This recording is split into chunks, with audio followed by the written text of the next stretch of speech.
She's being dramatic. It's outpatient surgery, not a funeral. My mother typed that to me while I was lying on a friend's couch, 2 days after a surgeon cut a tumor out of my abdomen and sent me home with a prescription and a warning not to lift anything. I was 22. I had nobody to drive me, nobody to refill the ice packs, nobody to notice when the bleeding came back. My parents knew all of it, they knew, and they got on a plane that same morning to fly my brother to a tournament in another state, because his seating mattered and my surgery did not. I texted them one photo of the incision. They left me on red for 9 hours. Then came the word dramatic, and I never brought it up again. I stopped expecting them to come. I built a life around the assumption that no one was coming. 9 years later, my phone rang from a hospital I'd never set foot in. The first number they dialed wasn't my brother's. It was mine. I'm Genevieve, 31, and the daughter they decided wasn't worth a plane ticket grew up into the only person they could think to call when everything fell apart. Let me take you back to that couch. The couch belonged to a girl named Priya from my anatomy study group. We weren't even close. She was just the one person who picked up when I called from the recovery bay, woozy and gray-lipped, asking if anyone could come get me. The hospital wouldn't discharge me to a taxi after general anesthesia. They needed a responsible adult to sign me out and stay with me overnight. My responsible adults were at gate B12 with 2 carry-ons and a duffel bag full of my brother's gear. Priya drove 40 minutes through Friday traffic to a hospital where she didn't know a soul, signed papers for a stranger, and folded me into the passenger seat of a car that smelled like vanilla air freshener and old coffee. I cried in that car, not from the pain, from the math. I had a mother and a father and a brother, and the person beside me was someone I'd met 3 weeks earlier over a diagram of the lymphatic system. My family wasn't poor. That's the part people always want to soften. They had the money for the flight. They had the money for the hotel, the tournament fees, the new bag. My mother sent me a picture from the stands that weekend, my brother mid-swing, captioned, "So proud of our boy." I was on my back, trying to time my pain medication so I wouldn't run out before I could refill it. I didn't have a ride to the pharmacy. That was Spencer, my younger brother by 3 years, the golden child, except we never called him that out loud because in our house there was no contrast to draw. There was just Spencer, and then there was the weather. I was the one who managed. From the time I was small, "Genevieve can handle it" was less a compliment than a job description. Spencer cried, and the room reorganized itself around him. I bled, and the room asked me to keep it down. You'd think the surgery would have been a wake-up call for them. A daughter with a tumor, a scalpel. A pathology report I had to read alone in a hallway, holding my breath until I got to the word benign. You'd think. But here's what I didn't understand yet at 22, lying on Priya's couch with my hand pressed flat against the gauze. The pattern wasn't going to change because the stakes got higher. The pattern was the whole point. And the next time the stakes got high, it wouldn't be me on that couch. The morning of the surgery, my father called me. Not to wish me luck, to ask if I'd already paid back the $200 I'd borrowed in the fall. I told him I'd transfer it after I woke up. He said okay, and then, almost as an afterthought, "You're going to be fine. These things are routine." Then he hung up because Spencer's flight was boarding. Routine.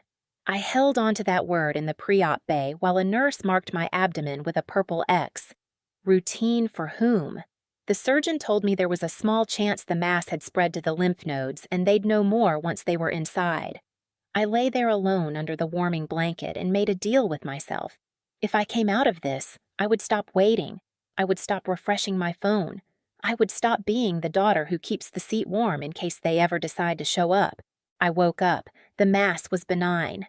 The nurse asked who was coming to get me, and I gave her Priya's number instead of my mother's, and that small substitution felt like the first honest thing I'd done in years.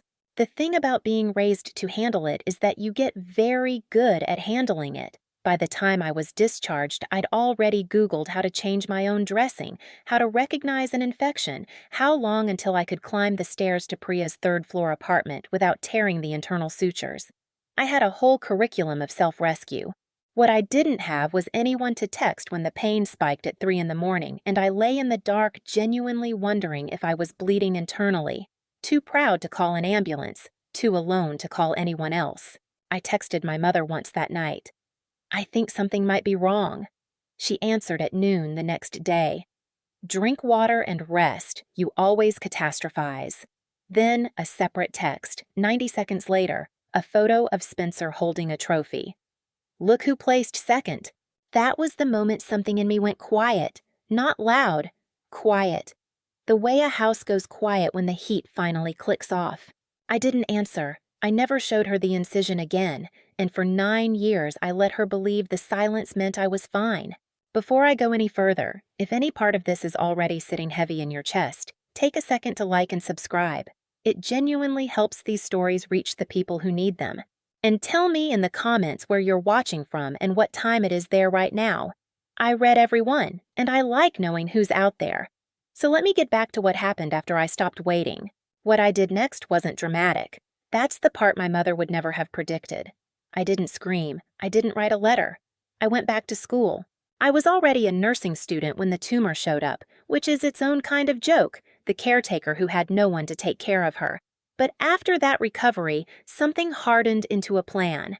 I wasn't going to be a nurse.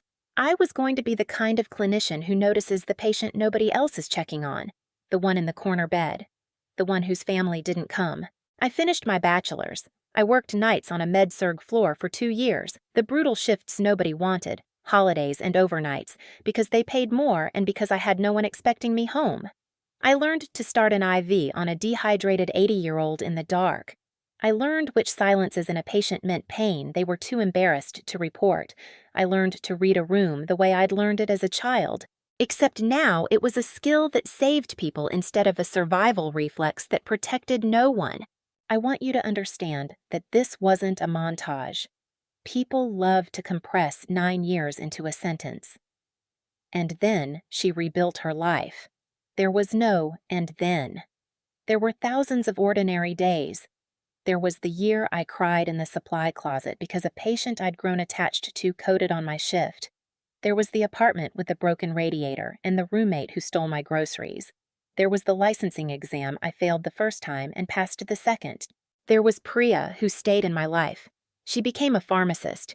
We split rent for 3 years. When I got into a nurse practitioner program, she's the one who screamed in the parking lot with me. The family I was building didn't look like the one I'd lost. It looked better because everyone in it had chosen to be there. My parents didn't notice any of it.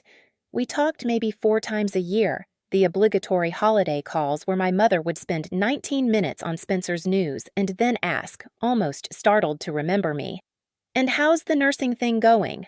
The nursing thing. I'd be standing in scrubs after a 14-hour shift, having just talked a terrified man through the worst night of his life, and she'd call it the nursing thing. I stopped correcting her. Correcting her was a form of hope, and I'd given up hope on purpose. It was the most peaceful decision I ever made. I want to tell you about the milestones because people skip them.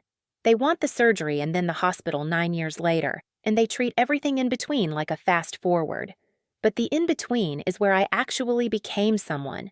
The reversal in this story isn't a courtroom. It's 1,000 small mornings I survived without them, and I'm not going to let those mornings get compressed into a sentence. The first one was small. 6 months after the surgery, I went back to the hospital where they'd cut the tumor out. Not as a patient. As a volunteer in a candy striper vest, the lowest rung there is. I'd asked for the oncology floor specifically. I wanted to know if I could stand to be near the thing that almost took me. I lasted my first shift by holding the hand of a man getting chemo whose wife had left him the year before. Nobody had come for him either. When I walked out that night, I understood the whole rest of my life in one clean line. I was going to be the person who comes. The second milestone had a number on it, my nursing boards. I failed them the first time by 4 points, and I sat in my car in the testing center parking lot and felt the old voice arrive right on schedule. Dramatic, catastrophizing, too much. I drove home and I studied for 11 more weeks, and I passed the second time in the top 10th of the country, and I didn't call my parents to tell them because I finally understood the number was for me, not for them. There's an object from those years I need you to remember because it comes back. After I passed my boards, Priya gave me a cheap brass keychain shaped like a tiny anchor. A joke, sort of. She said, "Because you're the only person I know who's their own emergency contact." I put my first apartment key on it, then my first car key, then the badge clip for my first real job. That little anchor was on me every single day for 9 years. It's the closest thing I have to an heirloom, and nobody in my blood family gave it to me. I want to put a number on the climb because numbers don't lie the way memory does. Between the surgery and the phone call, I worked roughly 14,000 hours of patient care. I moved apartments 5 times, each one a little less broken than the last. I went from making not quite $30,000 a year as a new grad to a salary that meant I never again lay awake doing the kind of math I'd done on that couch.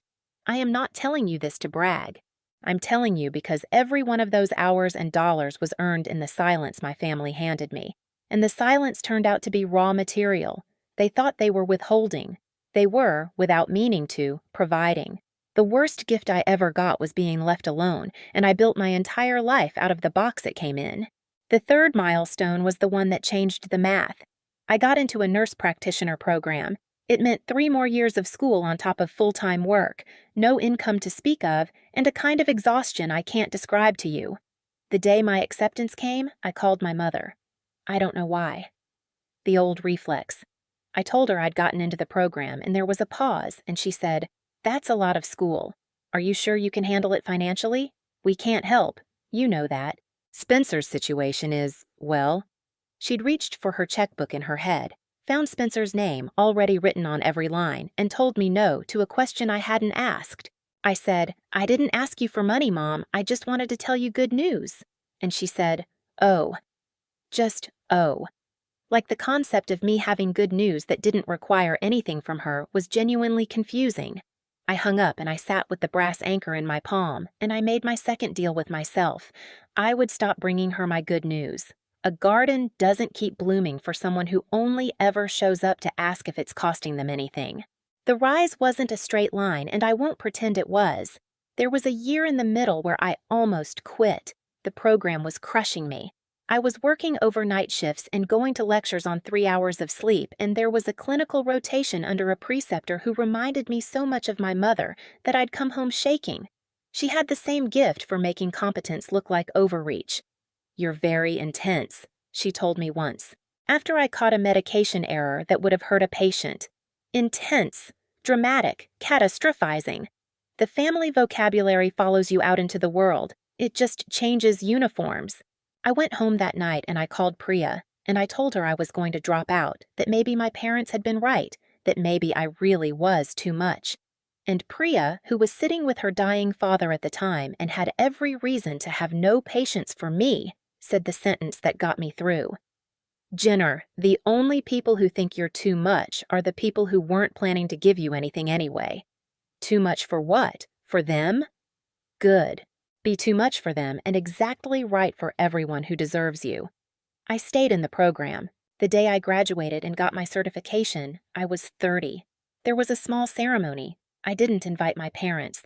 I invited Priya, and she came straight from a 12-hour shift in her work shoes, and she cried harder than any blood relative would have. And afterward, we went to a diner, and she pinned the brass anchor to my new badge with her own hands and said, "Officially licensed to be somebody's emergency contact." I have a photo from that diner. It's the picture on my refrigerator. Not a wedding, not a graduation gown, just 2 exhausted women in a vinyl booth. One of them finally, after everything, the thing she'd built herself into. When people ask about my family, I point at that photo. That's my family. I made it out of the parts the first one threw away. That was the peak of the rise if you want a single moment for it. Not money, not a house. A badge with an anchor on it and a person who showed up in her work shoes. I had built, brick by brick, over 9 years, exactly the thing my family had refused to be. And I had no idea I was about to be asked to be it for them. But the central thing I want you to hold on to, the question I didn't even know I was carrying, is this. What happens to a family that pours everything into one child and nothing into the other? What happens to that golden child when the pouring stops being enough? I didn't ask it back then. I was too busy surviving. But it was waiting for all of us, 9 years out, in a hospital none of us had picked. The first crack showed up at a Thanksgiving I almost didn't attend. I went because Priya told me I'd regret not seeing how I felt in that house as the person I'd become. So I drove 4 hours and walked into my parents' dining room as a nurse practitioner, 30 years old, calm, and watched the old gravity try to pull me back into my old orbit. Spencer was 27 by then and still living the long tale of being exceptional.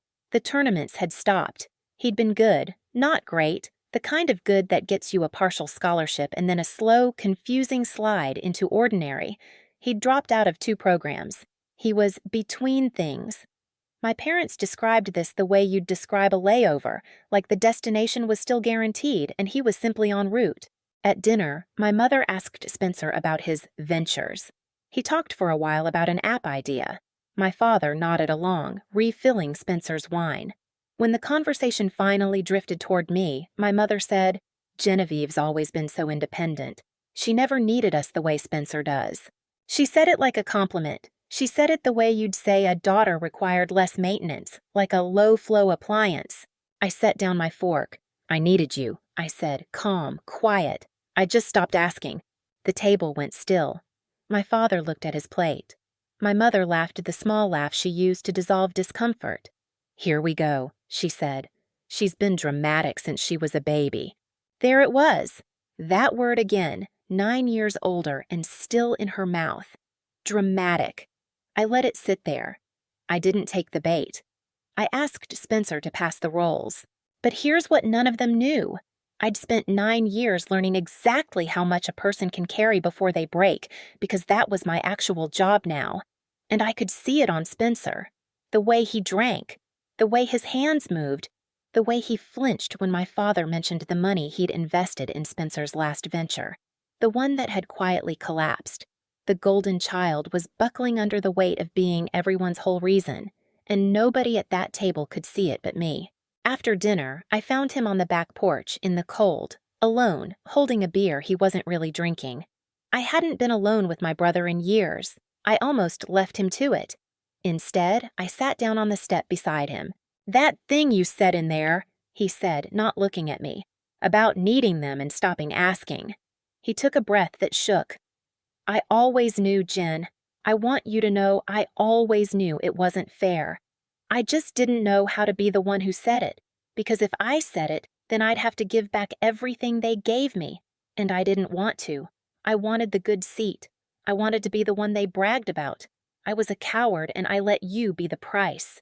It was the most honest thing anyone in my family had ever said to me, and it was coming from the person who'd benefited most. I didn't know what to do with it. I'd armored myself against my parents for a decade, but I'd never thought to armor myself against my brother apologizing. "You were a kid too," I said, which was true and not enough, and both of us knew it. "I'm not a kid now," he said. And then, so quietly I almost missed it under the wind, "I don't think I'm okay, Jen." He'd never said anything like it in his life. The sun, admitting it was going out. And I, the trained clinician, the person who built her whole identity on catching exactly this, made the only mistake I'd regret. I said, "Then let's get you some help. I'll set it up, call me Monday." I treated his confession like a problem with a workflow because that's how I survive my own pain, by giving it a protocol. He nodded. He didn't call Monday. He went back inside to the warm room where he was still the sun, and I drove home, and I told myself I'd done my part. I hadn't. There's a difference between offering help and refusing to leave until it's taken, and I knew that difference and I let myself forget it because forcing the issue would have meant staying in that house, and that house had a couch in my memory with my blood on it. I chose my own comfort over his crisis, just once, and once was nearly enough to lose him. I drove home that night and called Priya from the road. "He's not okay," I told her. "Spencer. He's drowning and they think he's swimming." "Is that your problem?" she asked, gently. She always asked the right gentle question. "No," I said, and I meant it. "But it's going to become theirs." I didn't know how right I was. I didn't know it would take less than 2 years.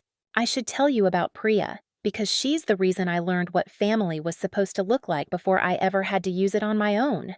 The year after that Thanksgiving, her own family fell apart in a way that mirrored mine like a photograph in its negative. Her father got sick, Stage 4, fast. And Priya, who had 3 siblings, found out exactly what I'd found out on that couch. There's always one kid a family decides is the one who handles things. That kid was her. Her brothers had careers and excuses, and her sister had small children, and so the dying fell to Priya, who was already working 60 hours a week behind a pharmacy counter. I watched her do it. I drove out on my days off and sat with her father so she could sleep. I learned how to give report to her hospice nurse. I did for her father the thing no one had done for me, and I did it because she was the one who'd folded me into a car that smelled like vanilla 9 years before, and because I had finally found a person worth being the strong one for.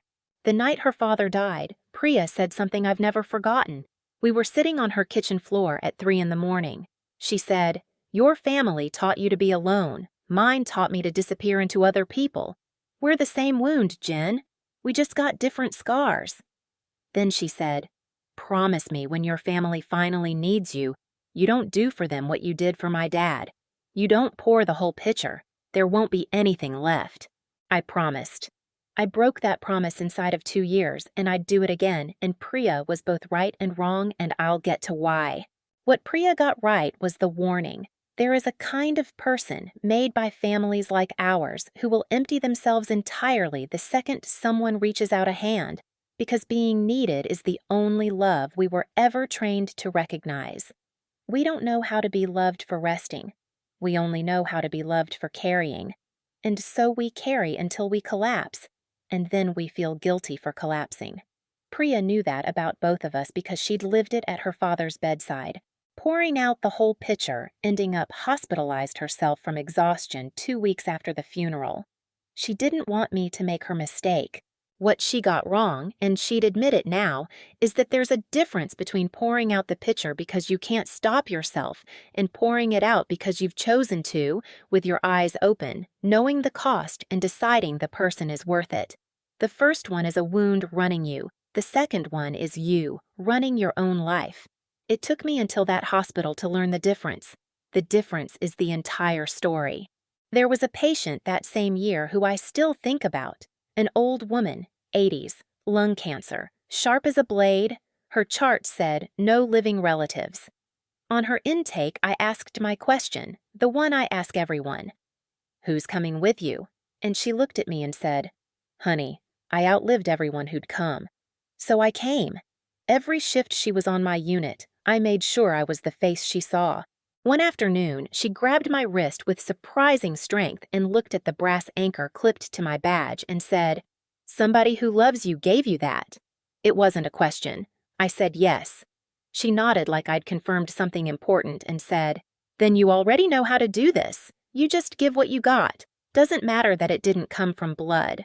She died on a Sunday I wasn't working, and I've regretted that Sunday for years. And I keep her in the same place I keep the couch. Proof, both directions. Proof that you can be left, and proof that you can choose not to leave. The thing about a child raised as the sun is that the sun is exhausting to be. Everyone orbits you. Everyone needs you to keep shining. And the moment your light dims, the people who depended on it don't bring you soup. They get angry that the warmth is gone. That's what started happening to Spencer in slow motion, and I watched it from a safe distance, the way you watch weather move across a valley you no longer live in. He moved back in with my parents at 28. The app idea died. There was a job in sales that lasted 4 months and a job at a dealership that lasted 6. My mother's holiday updates about him changed register. They went from proud to defensive. He's just finding his footing. The economy's been so hard on his generation. He's got so much potential, he just needs the right opportunity. I noticed she'd started saying potential the way she used to say tournament. It was the word that excused the present by gesturing at a future that kept not arriving. I want to show you the cruelty of it because it would be easy to make my parents into cartoons, and they weren't. They genuinely loved Spencer. That was the trap. They loved him so much and so badly that they couldn't let him be a person who failed. To admit he was struggling would have meant admitting the pedestal was empty, and the pedestal was their whole religion. So every time he sank an inch, they pretended it was a diving form. He's recalibrating. He's taking time to find the right fit. each phrase a little more strained than the last. They were drowning a man with optimism, holding his head underwater with both hands and calling it faith in his potential. And the worse he got, the more they needed him to be fine, because his being fine was the only proof that 30 years of choices had been the right ones. If Spencer wasn't going to be exceptional, then everything they'd taken from me to make him exceptional had been taken for nothing. They couldn't afford for him to fail. The cost was too high. So they kept raising the stakes on a man who was already past the limit, and I watched, from my safe valley, as the people who'd left me on a couch slowly, lovingly, crushed the only child they'd ever truly chosen. I'd built something real by then. At 30, I took a position in a hospital's oncology unit, the deliberate full circle of it not lost on me. I was the nurse practitioner who sat with patients getting the kind of news I'd once read alone in a hallway. I made a point of asking everyone the same question on intake. Who's coming with you? And when they said nobody, I made sure I was the somebody. I'd found my purpose in the exact shape of my wound. There was a young man on my unit that spring, 22, the exact age I'd been on the couch, testicular cancer, highly treatable, but he came in alone every single time, and he had the flat effect I knew too well. One day I sat down across from him and asked gently about his family. He told me his parents had a younger daughter, a gymnast, nationals coming up, and they were swamped. Swamped. He said it without bitterness, which was the worst part because I recognized the trick. He'd already decided his cancer was an imposition. He'd already pre-forgiven them for not coming, the way I'd pre-forgiven mine, because pre-forgiving is how the discarded child survives. I looked at this kid and I saw myself across 9 years, and I made a decision. I sat with him through every infusion. I held the wastebasket when he was sick. And on his last day of treatment, I gave him a brass keychain anchor, the same as mine, that I'd bought at the same junk store Priya had, and I told him what the old woman with the lung cancer had told me. Somebody comes. It doesn't have to be blood. He cried. He's fine now. He sends me a card every year. I am, by every measure that matters, more family to that boy than his parents ever were to either of us. That's what the 9 years built, not money, not revenge. A long, quiet chain of people I refused to leave on a couch, each one a small repair of the thing that was done to me. My family thought they'd raised a daughter who didn't need anything. What they'd actually raised was a daughter who would spend her whole life making sure other people never felt the way she had. They got the opposite of what they were aiming for, and the opposite turned out to be a kind of grace. I'd be lying if I said I planned that. It just grew out of the wound, the way a tree grows out of the exact crack in the rock that should have killed the seed. Have you ever watched a family realize too late that they bet everything on the wrong child? Before I tell you how it broke open, I want to know your guess. What do you think finally made my parents pick up the phone and dial my number instead of his? Drop your theory below. Most people assume it was guilt. It wasn't. My mother called me on a Tuesday in March, 2 years after that Thanksgiving. Not the hospital call. That came later. This was the warning shot, though I didn't recognize it as one. She wanted to talk about Spencer. He'd been off. He wasn't sleeping. He'd quit the dealership and wouldn't say why. He'd been short with them, then silent. Then he'd stopped coming down for meals. She wanted to know, as the family's medical person, whether this was a phase or a problem. I asked questions, real ones, clinical ones. Was he eating? Had he mentioned hurting himself? Was he drinking more? My mother got defensive at every single one, as if my concern were an accusation. He's not like that. He's just lazy lately. Your father thinks he needs tough love. Tough love. The thing they'd given me by default. The love that was just absence with a noble name. They were now considering as a strategy for the son they'd never once made wait. Mom, I said, if he's saying he wants to disappear, that's not laziness. That's an emergency. You always have to make everything so serious, she said. And there it was, the family's organizing principle applied to her son for the first time. Don't be dramatic. Even about this. I gave her the number for a crisis line. I told her to take him to a doctor. I told her, as plainly as I knew how, that the worst thing she could do was treat a drowning person like they were being difficult. I knew that sentence intimately. I had been that drowning person on a couch 9 years before. I told her one more thing, the thing I tell families on my unit. I said, if he's spending a lot of time alone in one part of the house, that matters. Don't let him isolate. Check on him at night, even if he says he's fine. Especially if he says he's fine. There was a silence on the line. Then my mother said, he's been sleeping down in the basement lately, says it's quieter. And every alarm I owned went off at once. I told her, do not let him sleep down there alone. Get him upstairs. Tonight. She said she'd see what worked for everyone. See what worked for everyone. As if comfort were a committee vote and not a person's life. I would think about that basement for 6 weeks. I would think about it on a county shoulder with my engine running. I think about it still. She thanked me curtly and hung up. I sat with the phone in my hand and felt the old quiet come down, except this time it wasn't about me. This time I was scared for him. I didn't leave it there.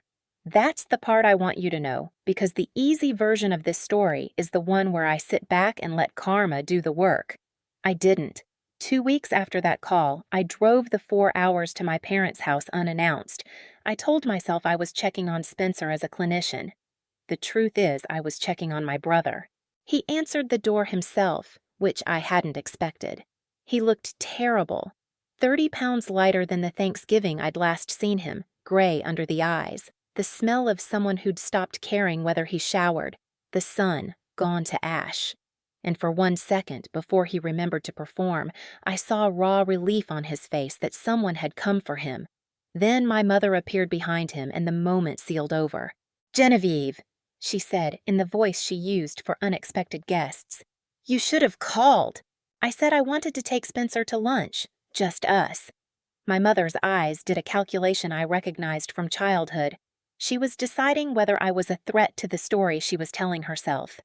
"He's resting," she said. "He's been so tired. The job market's just brutal right now."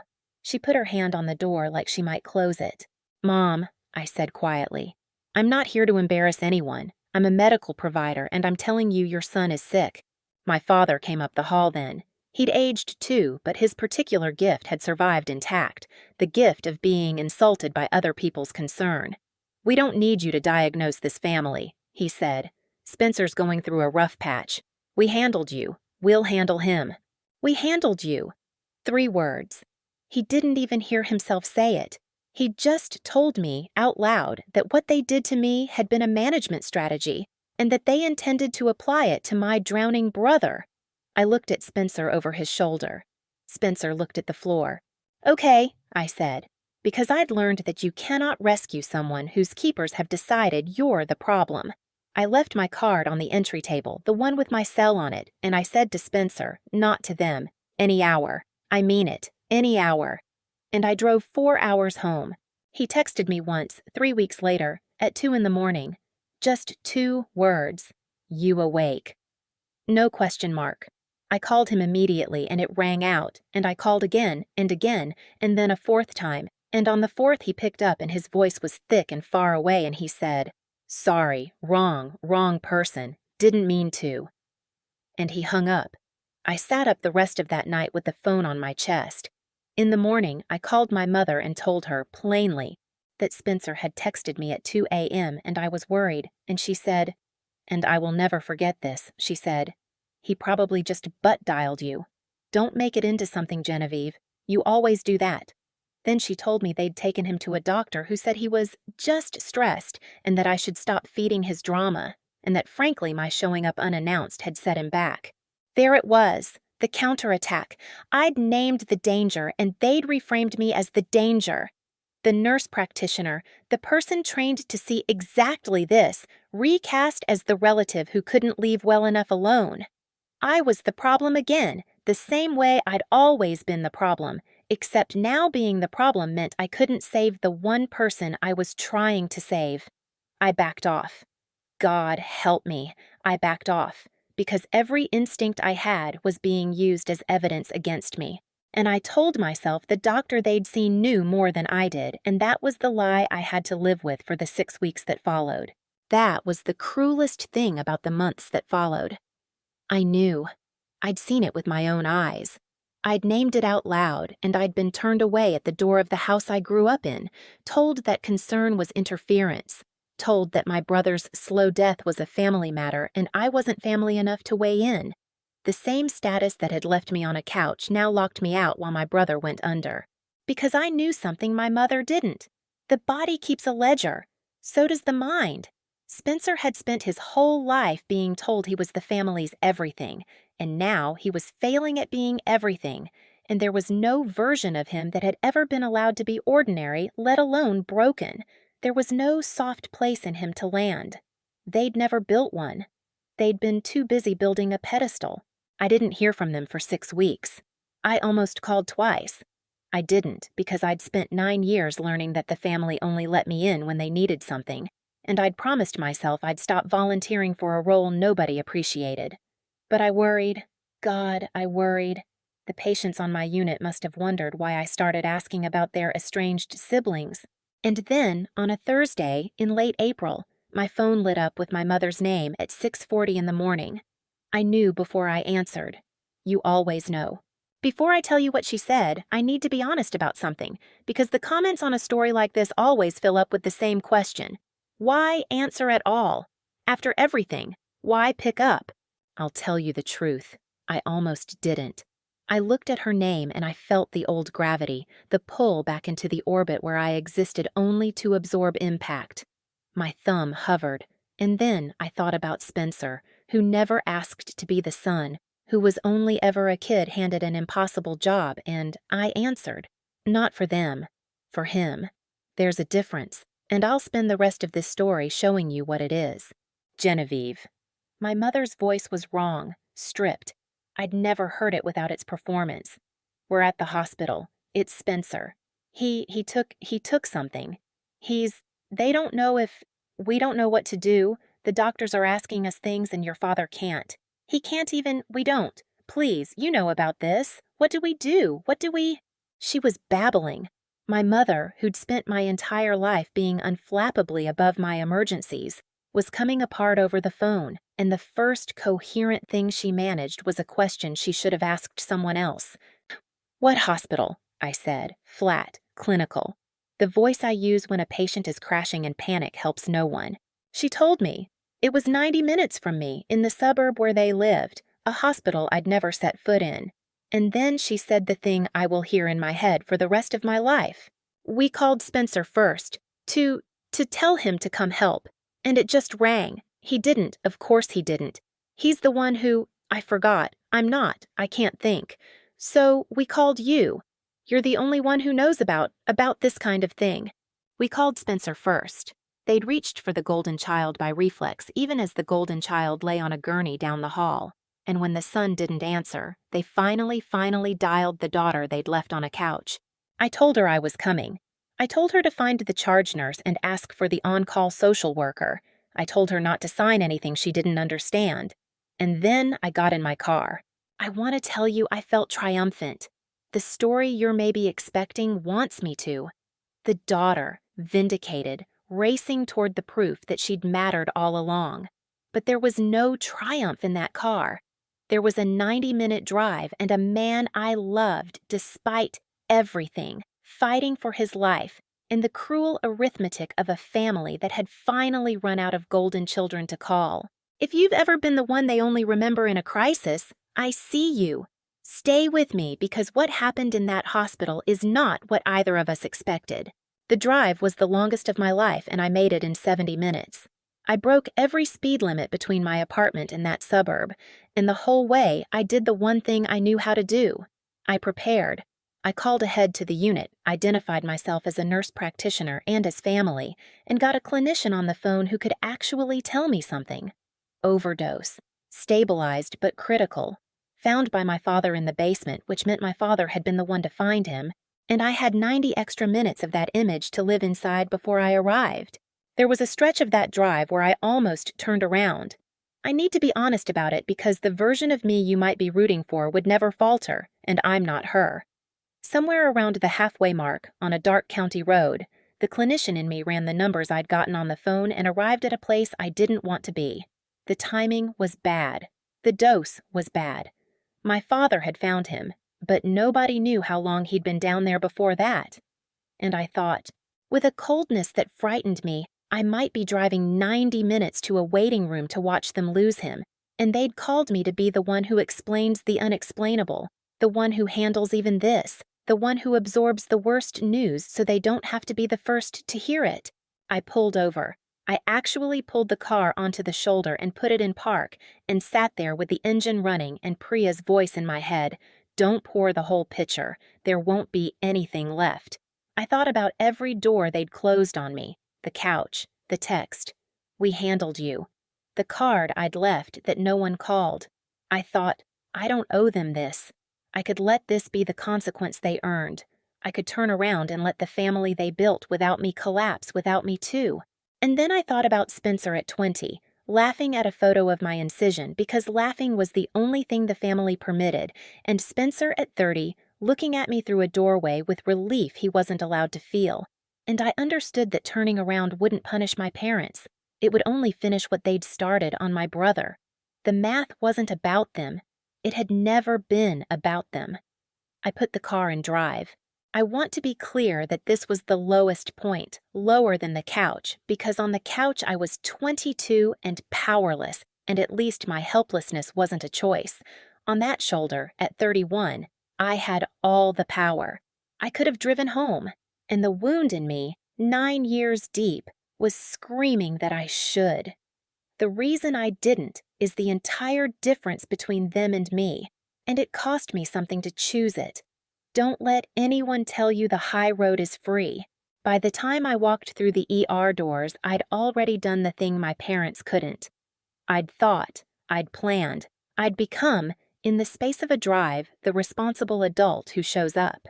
I found them in a waiting room that smelled like every hospital I'd ever worked in. My father was in a plastic chair with his head in his hands. My mother was standing, which is how I knew how bad it was, because my mother sits when she's in control and stands when she isn't. She saw me, and her face did something I'd never seen it do. It crumpled with relief. Not love, exactly. Relief. The relief of a drowning person who spots a boat. "Oh, thank God," she said. "Thank God you're here. You'll know what to ask them. You'll know." And I did know. That's the part that gutted me. I knew exactly what to ask. I knew the difference between the words the doctor was using to soften things and the words underneath. I knew how to read the monitor through the window of his room.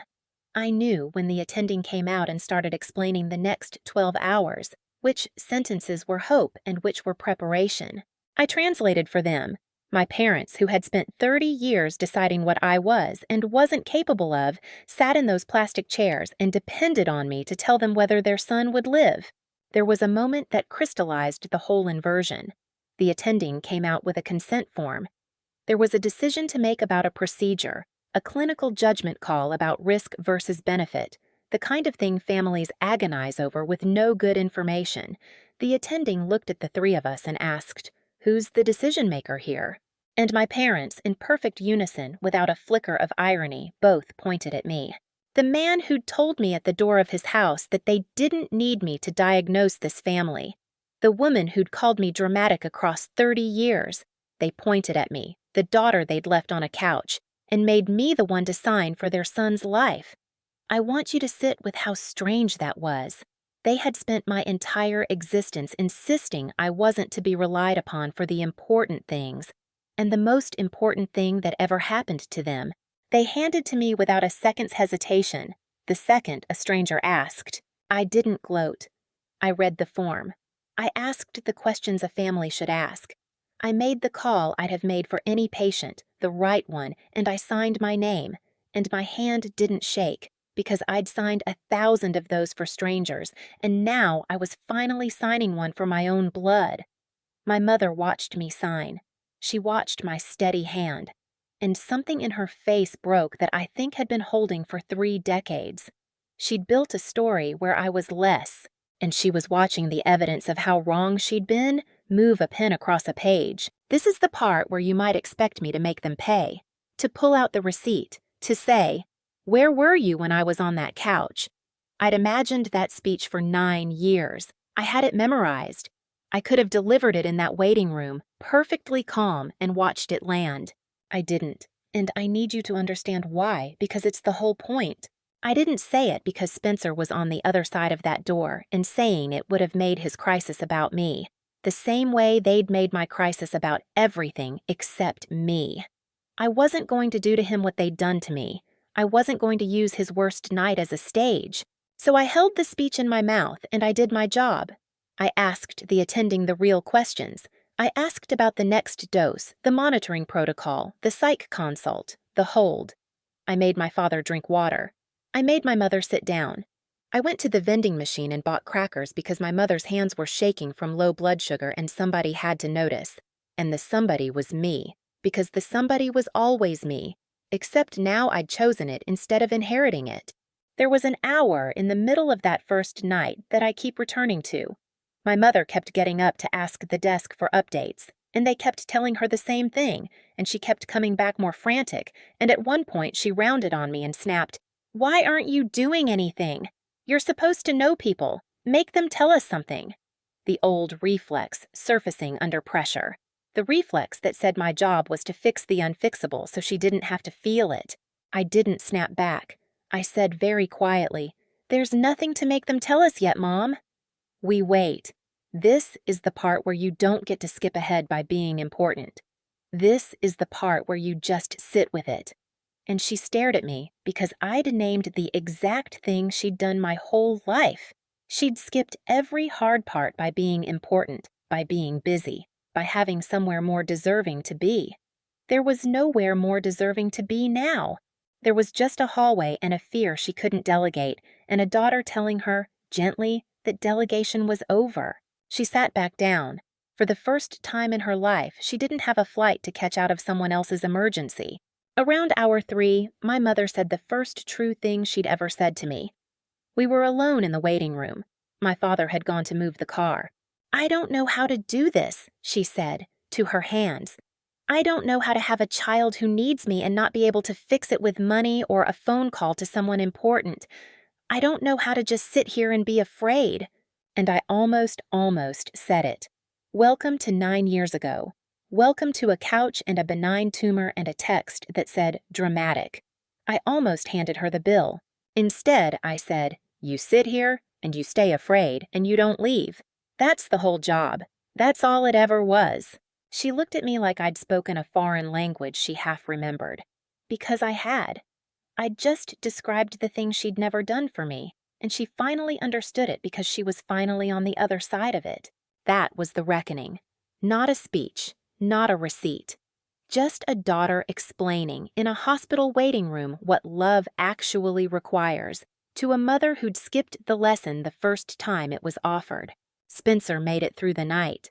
The next morning, the attending used the word stable, and I watched my father cry for the first time in my life. Before I tell you what came after, I want to pause for just one breath. If you've ever had to be the strong one in a family that never let you be weak, drop a single word in the comments. Just one. I want to see how many of us there are. Now let me tell you what Spencer said when he could finally talk. They moved him to a step-down unit 2 days later. The psych hold meant evaluations, meetings, a treatment plan, all the apparatus I knew from the other side of the chart and was now navigating from the family side. My parents were lost in it. They kept looking to me. I kept showing up because I'd decided to, which is a different thing than being unable to leave. It was during those days that the thing finally broke open between me and my father, not loudly. Our family didn't do loud. It broke open in a hospital cafeteria over 2 cups of coffee neither of us drank. He'd been quiet for a long time, turning the cup. Then he said, "The social worker asked us a question yesterday about warning signs, whether we'd noticed anything before." He stopped. "Your mother said no.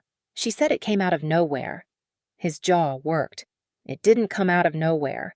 You came to the house. You stood in the doorway and you told us, and I told you we'd handle it." "You did," I said. I didn't make it easy for him. I'd spent my life making things easy for these people. "I keep thinking," he said, about why I didn't listen, and the honest answer is, I didn't think you could be right about something I was wrong about, because that would mean. He couldn't finish it. Say it, I said. That would mean I'd been wrong about you for 30 years. He looked at me then, really looked, the way the dying woman with the lung cancer had looked at me. We decided who you were when you were small. We decided you were the easy one, the strong one, the one who didn't need watching, and then we never looked again. We just kept treating you like the decision instead of the person. His voice cracked on the last word. And it was so convenient. God forgive me. It was so convenient to have one child who never needed anything. We leaned on it. We leaned on you being fine the way you lean on a wall. You don't thank a wall. You don't even see it. You just trust it's going to hold. It was the most honest thing my father had ever said, and I want to tell you it healed me, and it didn't. It arrived 9 years late, in a hospital, only because the other child had finally cracked. I said the thing that was true. I said, but you should know what it costs a wall to hold up a house that never once asked if it was tired. Then I got up and threw away 2 full cups of coffee and went to check on my brother, because somebody had to, and the somebody was still me, even now, even here. On the 3rd day, Spencer asked to see me, just me. I went in alone. He looked smaller than I'd ever seen him, this brother who'd taken up so much room our whole lives. The sun, dimmed to a person. He had an IV in the back of his hand and a hospital bracelet, and the particular flatness in his eyes that I knew from 100 patients, the flatness of someone who'd gone very far away and come most of the way back. You came, he said. Yeah. They called you. It wasn't a question. He knew his family.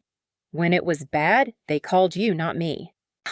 You were a little busy, I said, and he almost smiled, and I almost cried, and neither of us did, because we were our parents' children and we'd both been trained out of it. Then he said the thing I didn't know I'd needed for 9 years. When you had your surgery, Spencer said, I was 20. I was at that tournament, and I remember Mom showing me a picture you sent of the cut. And she rolled her eyes and said you were being dramatic. And I laughed, Jen. I laughed. Because that's what we did. We laughed at you so we didn't have to look at it. His voice broke. I've thought about that for 9 years. Every time they bragged about me, I knew it was built on you. The whole thing was built on you being the one who didn't get to need anything. I sat down in the chair beside his bed. The chair the family sits in. I'd sat in it from the other side 1,000 times. I'd never once sat in it for my own blood. Why did you stop answering their calls? I asked. The thing I'd wondered since the hospital. The brother who stopped picking up. He was quiet for a long time. Because I finally understood what it cost to be the favorite, he said. It cost you, and it was killing me. I couldn't be the reason they got to ignore you anymore. So I just stopped. I stopped being the son. And it turns out when you stop, there's nothing underneath.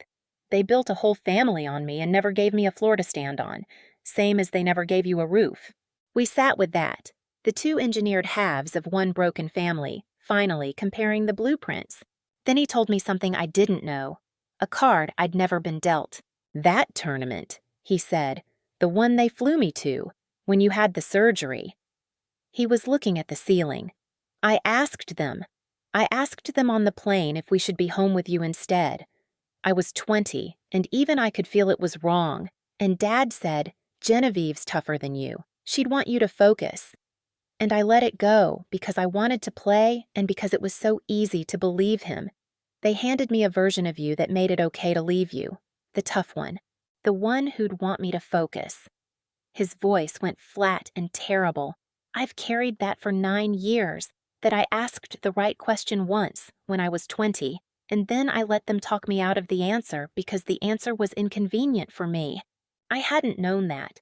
I'd spent 9 years believing not one of them had even hesitated, and here was my brother telling me that someone had asked the question, had felt the wrongness of it in real time, and had been managed out of it by the same machine that managed everyone.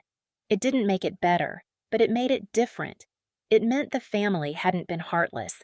It had been something almost worse. It had been a system so good at protecting itself that it could turn a 20-year-old's decent instinct into permission to abandon his sister in the time it takes a plane to reach cruising altitude. "You were a kid," I said. "They were the adults. The asking was yours. The answer was theirs." He cried again. I let him. "They called me first," he said. "When I was the one on the gurney, they called me first." He laughed, and it was the worst sound I've ever heard, and then it turned into crying, the real kind, the kind our family had spent 2 generations forbidding. Even drowning, I was supposed to be the one who saves everybody. I took his hand, the one without the IV. "Not anymore," I said. "You don't have to be anything anymore. You just have to get better. That's the whole job." It was the same thing I'd said to my mother. It turned out to be the only true thing I knew, and I gave it to both of them, the 2 people who'd let me sink, because I'd learned by sinking exactly what a person needs when they're going under, and I refused to withhold it just because no one had given it to me. That's the reversal if you're waiting for one. Not money, not a public reckoning, just this. The family had spent 9 years deciding who got to need and who got to give, and the whole structure collapsed in a hospital, and the only person standing in the rubble was the daughter they'd written off as the one who didn't need anything. Time turned the tables. I didn't. I just happened to be the one still standing when it did. If this story has reached you tonight and you've ever had to be the floor your family stood on while they called you difficult for cracking, I hope you hear this part. Setting down that weight isn't cruelty. It's survival. And sometimes the people who let you carry it learn what it weighs only when they finally have to pick it up themselves. Spencer stayed in treatment for 6 weeks. I'd love to tell you it healed everything, that my parents transformed, that we became the family in the holiday card. That's not what happened, and I won't insult you by pretending. What happened was quieter and more honest than that. My father started calling me. Not for medical translation, just to talk. The first time, he didn't know how. He fumbled through small talk for 10 minutes before he managed, "I don't think I was a good father to you." Just that, no excuse attached, which was its own kind of miracle from a man who'd had an excuse for everything. I didn't rush to comfort him. I let it be true. "No," I said, "you weren't. And then, because I'm not made of stone, but you can be a better grandfather someday. If I ever have kids, you can practice on people who haven't given up on you yet." He went quiet. Then he said, "I'd like that." And I believed him a little, which is more than I'd believed him in 2 decades. My mother was harder. My mother had built her entire identity on being the parent of a remarkable son, and that identity had just been wheeled into an ICU. She didn't know who she was without it. We had one conversation about a month after Spencer came home, where she tried to apologize and it came out sideways, full of, "But you were always so strong, and I didn't think you needed me." The old defenses, the old labels. I stopped her. "Mom, I need you to hear the difference between strong and abandoned. I wasn't strong. I was alone. You called it strength because it was easier than calling it neglect." She cried. I didn't comfort her this time either. I'd spent my whole life managing her feelings about my feelings. I was done. I let her sit in it, the way I'd sat alone on a couch 9 years before, and maybe that was the most useful thing I ever gave her. The experience of being uncomfortable and not rescued from it? We're not close now. I want to be clear about that, because the comments on stories like this always want a bow on top. We're not the family that healed. We're a family that finally got honest, which is rarer and harder, and in its way, better than a fake closeness. I see my parents a few times a year. The visits are smaller and truer. My mother has stopped saying the nursing thing. She asks real questions now. She listens to the answers.